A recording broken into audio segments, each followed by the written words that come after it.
Hello and welcome to Dreamwell Comics Shop Chatter with Robert and Jimmy, episode number 4. Awesome. Yeah, we made it to 4. Yay. Next to me is Mr. Robert Page. Thank you. He is the co-owner and manager of Dreamwell Comics in Carson City, Nevada by day, master of the mystic arts by night. Vashanti go. I thought you were going to start speaking Klingon. No, Vulcan earlier. maybe later. Okay. Anyway, and I am your not so humble host of all things pop culture kaboom, Jimmy Jones. Yay. Robert and I are here to share with you our combined decades of knowledge of the comic book industry. Robert as a shop owner, collector, and a fan, and I as a collector and a fan. And we'll talk about the comic book and collectible industry, new releases, and insider news and information that might affect you as you visit your local comic book shop. And please do. All right. So I want to start out with an email that was sent to me by a listener of Pop Culture Kaboom's radio show. All right. Dustin from Hamden, Connecticut. You know who Cyber is, right? Yes. Okay. Yes. For those who don't know, just look at the screen. That is Cyber. Okay, Cyber was introduced after I stopped collecting. In parentheses, he put, I was out to 10 to 12 titles every month and eventually wanted some cash on hand for dates. Sue me. Oh, I can get one behind that. Yeah, I didn't. Okay, no one's going to sue you. No judgment here. I hate him. I'm sorry to hear that. No, sorry. He hates Cyber. Okay. I actually hate every character randomly introduced with adamantium, this and that. I can barely stand Lady Deathstrike, whose hands can't possibly work with her nails unless they too reside in her forearms until called forth. He's got a point. He does. The whole point of Wolverine was the adamantium with the healing factor.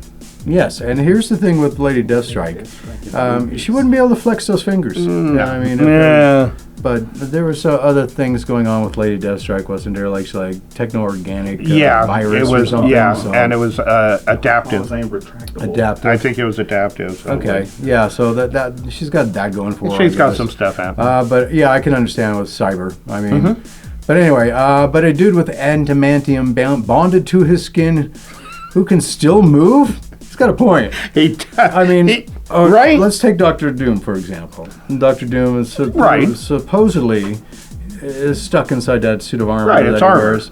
But it's hinged at the joints. Yeah, it is. So You can he see would him. be able to move. Just like a knight. Cyber should look like Randy from A Christmas Story, quite honestly. I can't put my arms out! It would have to be liquid adamantium for him to move. But it wasn't layer of adamantium. liquid. Yeah, actually, layered.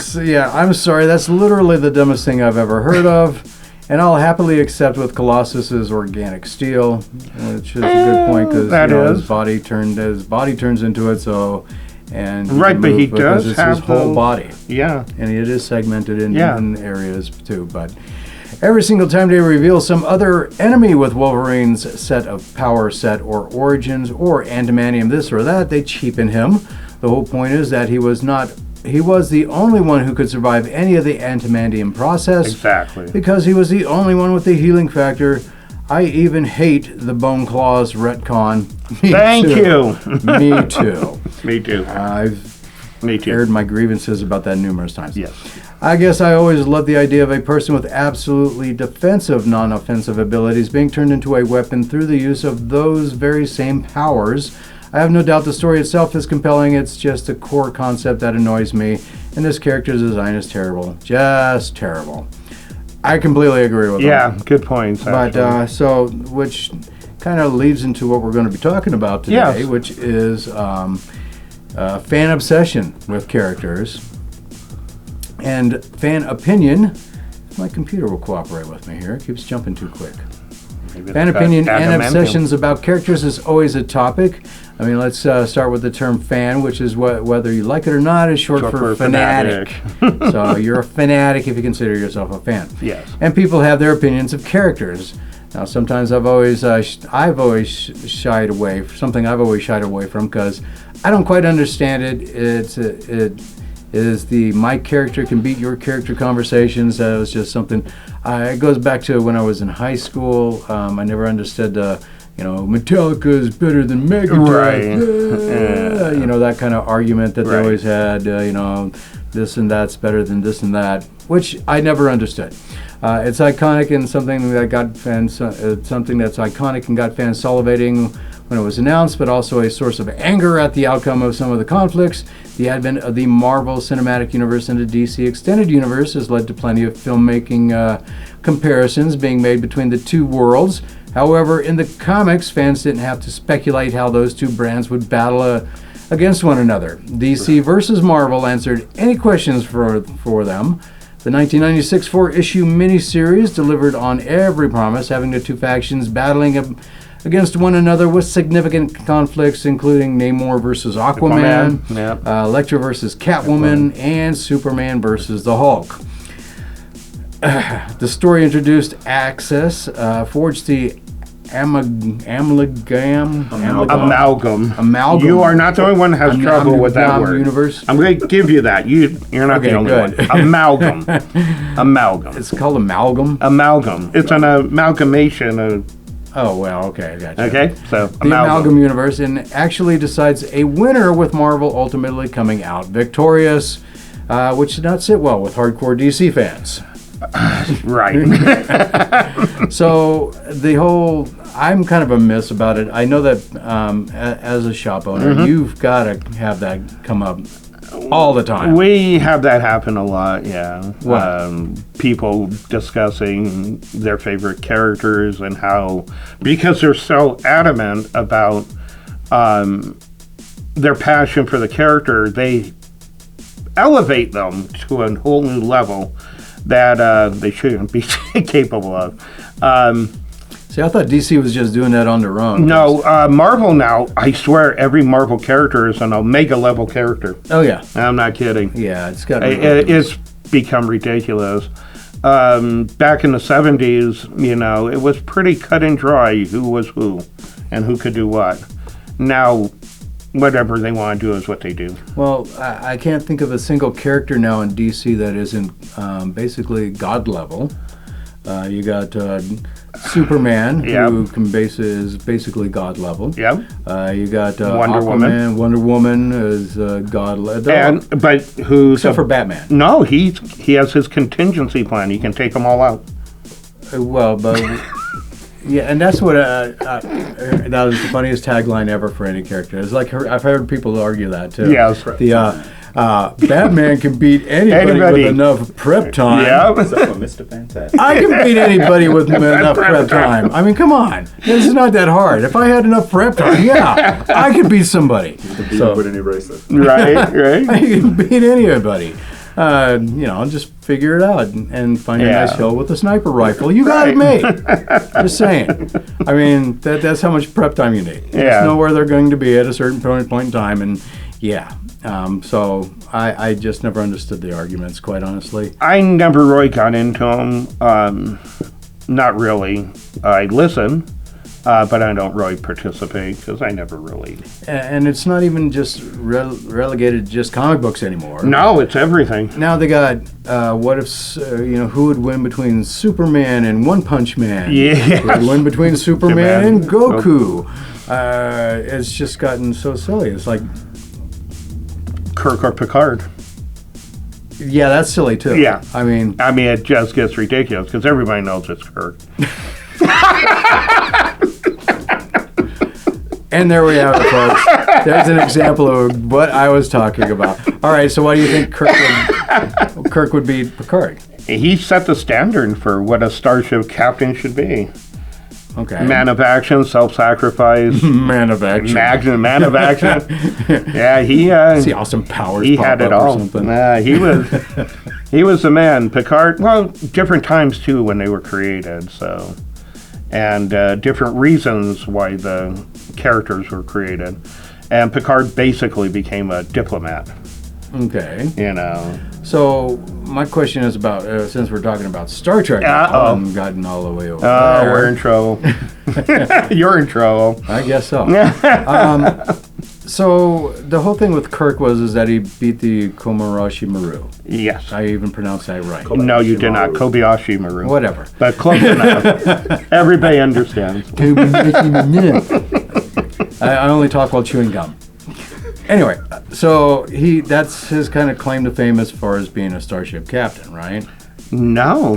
Okay. He, as a lieutenant, he negotiated the peace treaty at Axanar. He did a lot of stuff before he ever became captain, and that's why he rose to be up until Tryler Scott, the youngest captain in Starfleet. You're in trouble. No, I'm being educated. There's a difference. So in Next Generation, they introduced a character named Tryler Scott, and she was the youngest starship captain to be promoted to that position. Okay. Since Kirk. Well, all right. Well, but so as far as if you're going to compare captains, though, Yeah, so... what did Picard do that would make him a famous starship captain? Because you got Kirk would basically set the tone as far as what captains are supposed to do. Should be, especially for his time. And it is contingent upon the time. If you're going to really compare starship captains, they have to be compared during their era. So it would be like comparing Kirk and Decker, or Kirk and Commodore Wesley, something like that for captaincy. If you're going to do it properly, then you would be comparing Janeway, Sisko, and Picard. That would be more appropriate because they're living at a different time. Well, no, because like even in our era, Rommel, Yeah. even though he was a German in World War II, Right, but the His- Desert Fox. Yeah, the Desert Yeah. Fox. So he became, and Kirk became known because of that.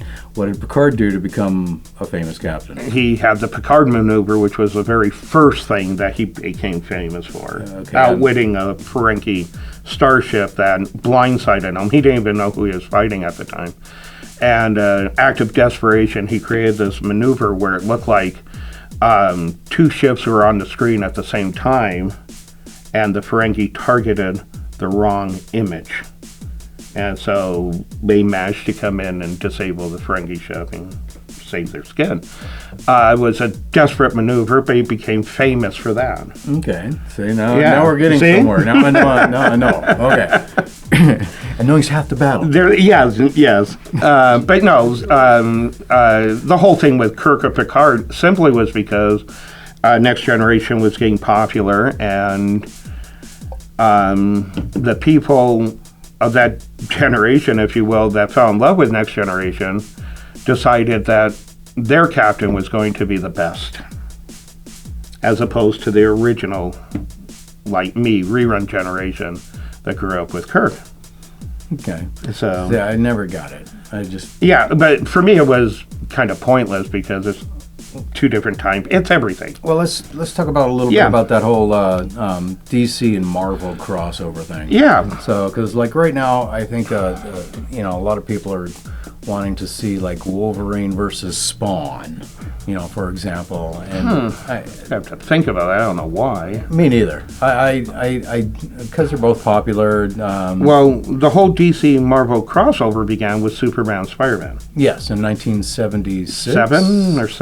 6 or 7, yeah. And I think that was because DC knew at that point Spider-Man was outselling Superman for the first time.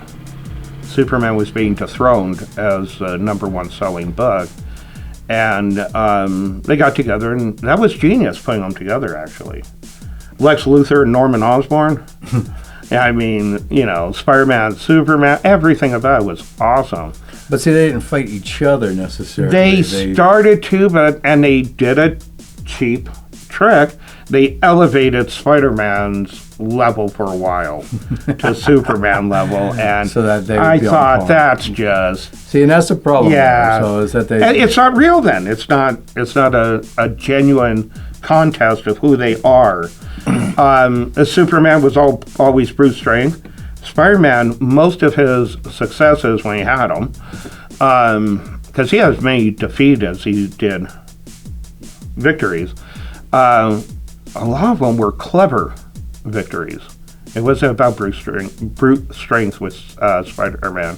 It was him thinking his way out from the beginning. You ever read those early ones with Ditko?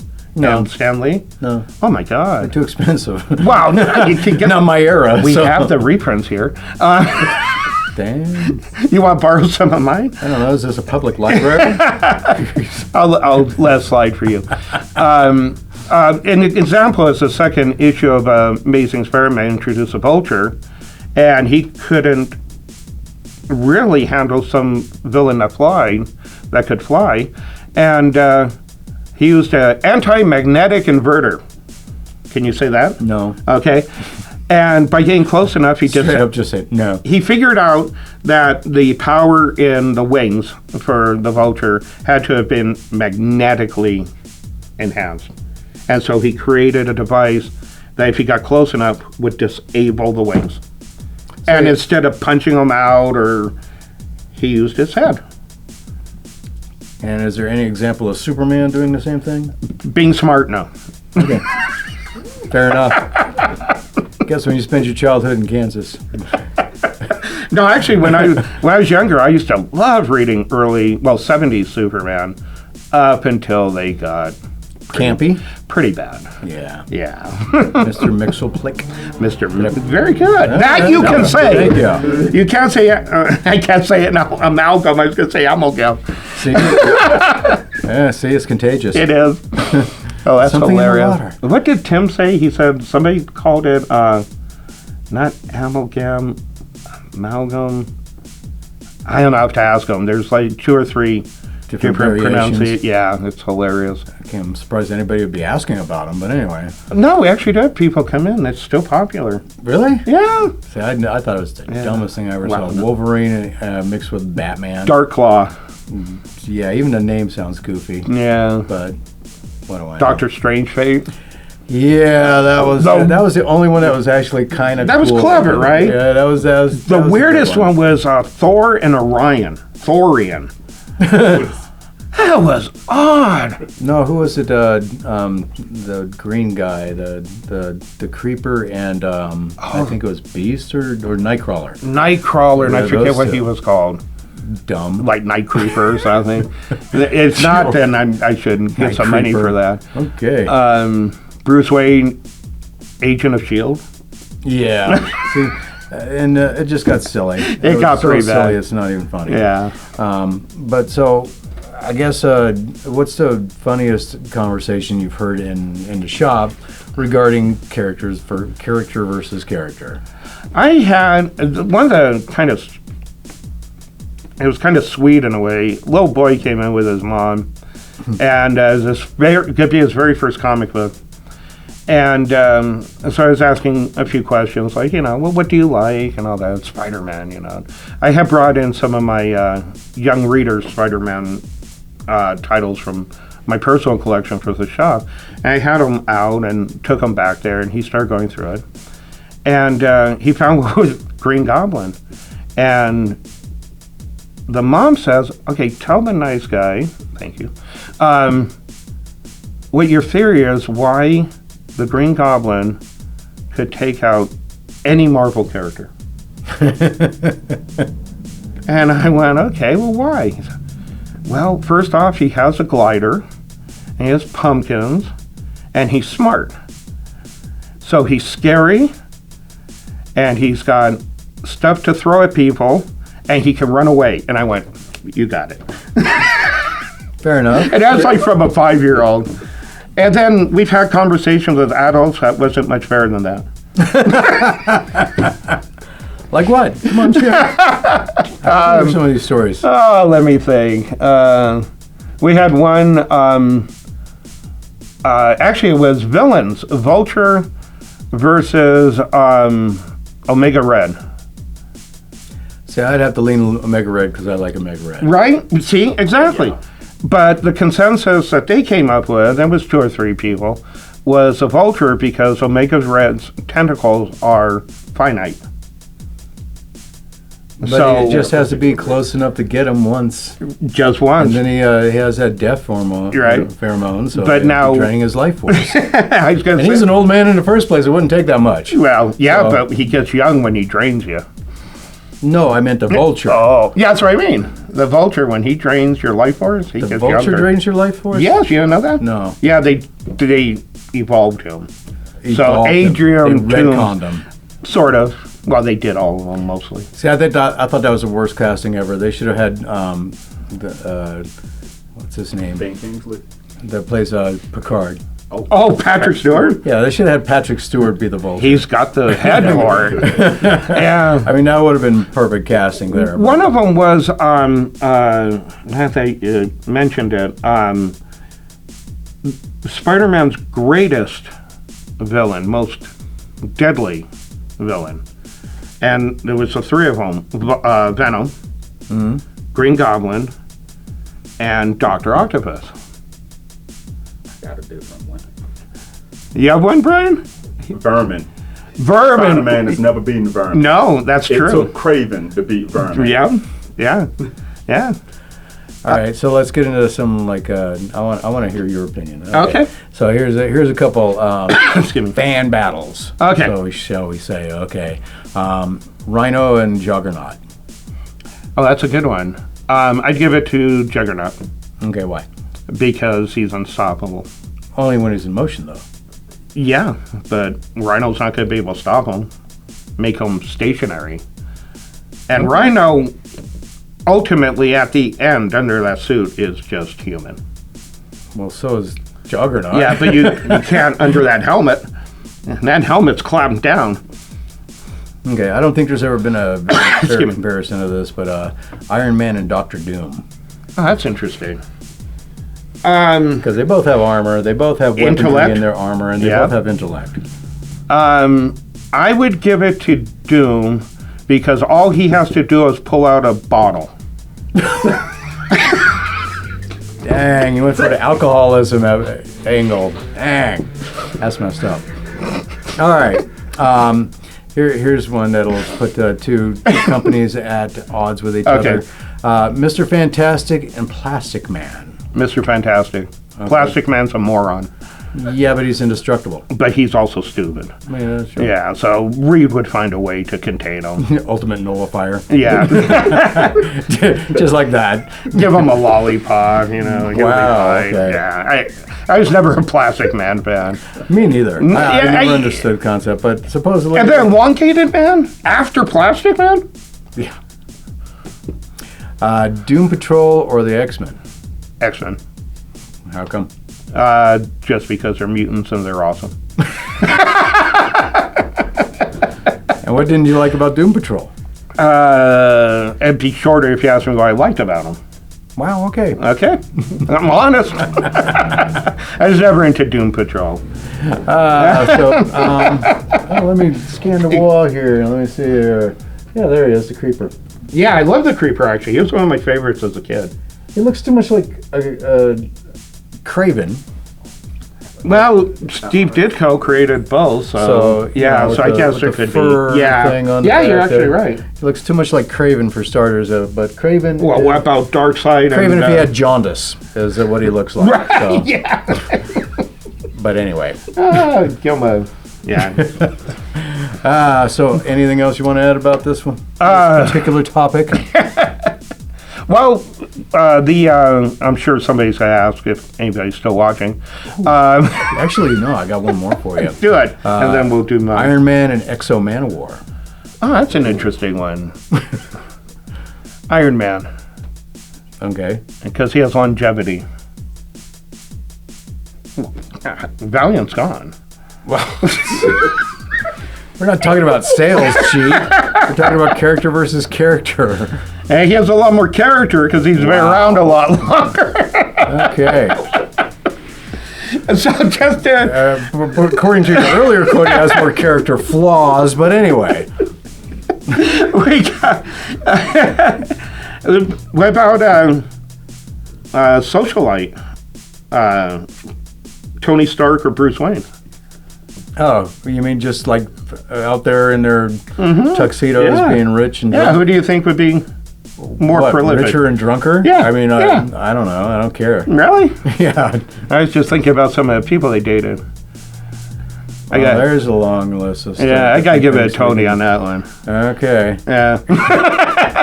But to go back to the Venom, Dr. Octopus, and Green Goblin, when I was a kid, I always thought, oh my God, Dr. Octopus, he's probably the the worst of all the villains, even when Green Goblin came and went and everything. Because Octopus never had memory problems, you know. And Venom, I was never a Venom fan. That's kind of a goofy concept. Yeah, I just really, and then they try and make him into an anti-hero and all this other stuff. So, but ultimately, the person that came closest to eradicating Peter Parker from existence was Doc Ock. So I think hands down he is by far, even though Norman killed Gwen, you know, Octopus almost erased Parker from existence. Interesting. Yeah. Okay. And then he took over his body, created a multi-billion-dollar company, rivaled Tony Stark. Peter came back, got his body back, and then he lost everything because they said all of the inventions that was making him money, he plagiarized from Otto. So he lost everything. Dang. I thought that was actually kind of clever. So he gets rich off the stuff he created, but he was in Peter Parker's body, Yes. so technically he was plagiarizing himself. That ought to be an interesting court case. Yeah. That's all I I love gotta say. it. Prove that one in court. Yeah, that was pretty cool. Though. But I mean, he have it in his body. I don't know why I had to do that goofy. That word, was but- kind of odd. Sound like a what's his name with the Wayback Machine? Right, Mr. Peabody. Yeah. Let's go back to the Sherman, Mr. Peabody. Yeah. Oh, my God. Oh boy. That's a reference nobody's going to get. Yeah. Google it, kids. Please.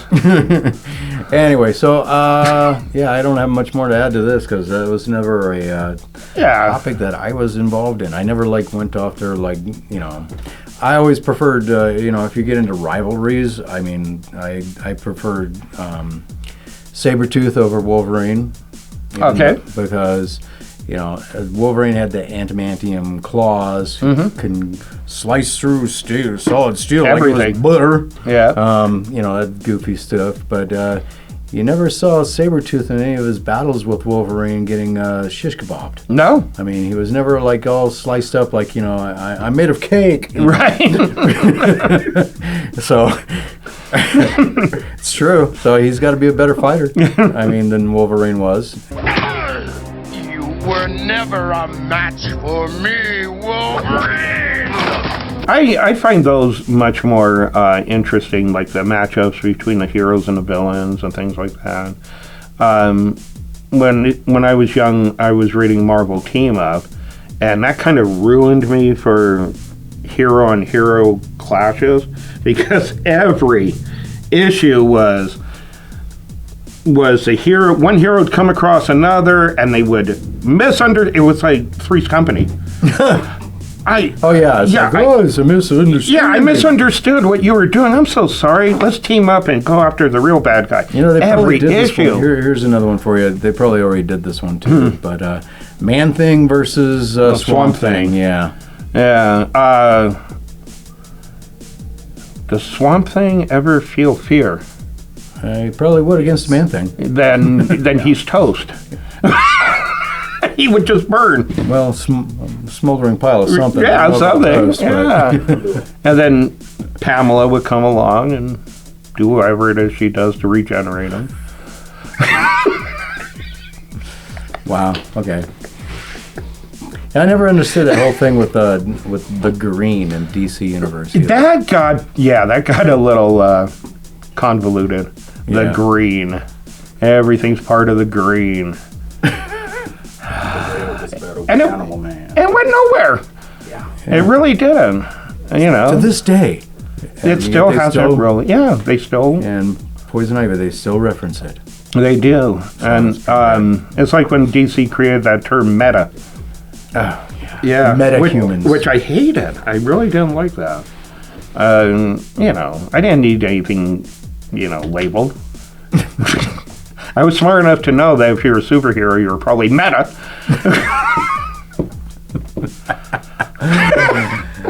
Yeah, on that note. All right, thank y'all for making it to the end of this episode. If you like what you've just watched and want to see more, subscribe to Dreamo Comics YouTube channel. And while you're feeling generous, give the video a like as well. It'll go a long way in boosting our self-esteem. Yes, please. I need that. If you have any thoughts or comments about what's discussed or have topic suggestions for future episodes, please feel free to put them in the comments section below. Dreamo Comics Facebook page link is in the video description, as well as the Pop Culture Kaboom Facebook page link. Until next time, for Dreamo Comics, Shop Chatter, and Robert Page, stay safe, stay healthy, visit your local comic book shops, Please. and peace out, Wabbits. Bye.